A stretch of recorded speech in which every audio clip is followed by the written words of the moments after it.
July the 7th survivor Jackie Putnam on her memories of that day. Well, earlier on I spoke to Sajda Mughal, who was on a tube train between King's Cross and Russell Square. The explosion there killed 26 people and injured 340 more. I asked her for her feelings 10 years on from the bombings.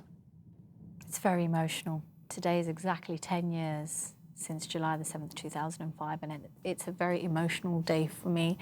I was earlier on in the day at Hyde Park when the wreaths were being laid, and it made me cry. We lost 52 lives that day. Many were injured, and it brings back all the memories of that day.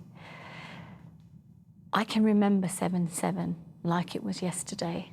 I can remember the whole experience, relive the screams and the cries, but overall a very emotional day. It's incredible, isn't it, how that day many people took different journeys, whether they were running late or they decided to get a different train or whatever, and the same is true for you, Sajda. That shouldn't have been my tube that morning on the Piccadilly line, but because I was running late, I ended up on that tube. And actually, previous to 7/7, every single day before July the 7th, I had this OCD or this ritual, whatever you want to call it, to get onto that first carriage. But that day I didn't get onto that first carriage. Had I got onto that first carriage, I might not be sitting here today because Jermaine Lindsay was on that carriage.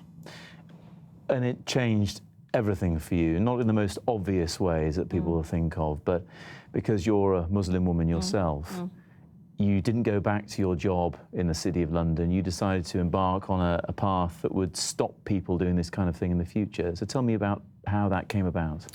Well, when the news broke that it was a bombing, and it was a bomb carried out by a Muslim male, and we suffered 4 bombs.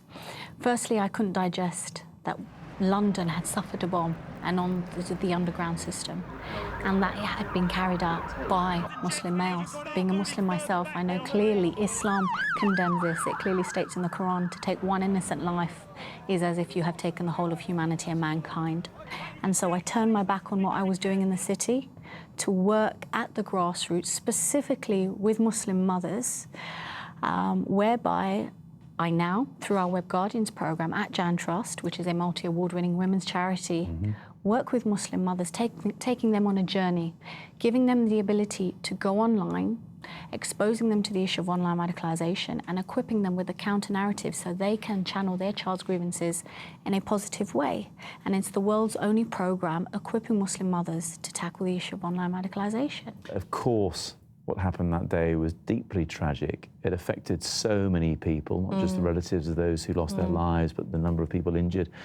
And London and the UK as well, and how we view and deal with terrorism.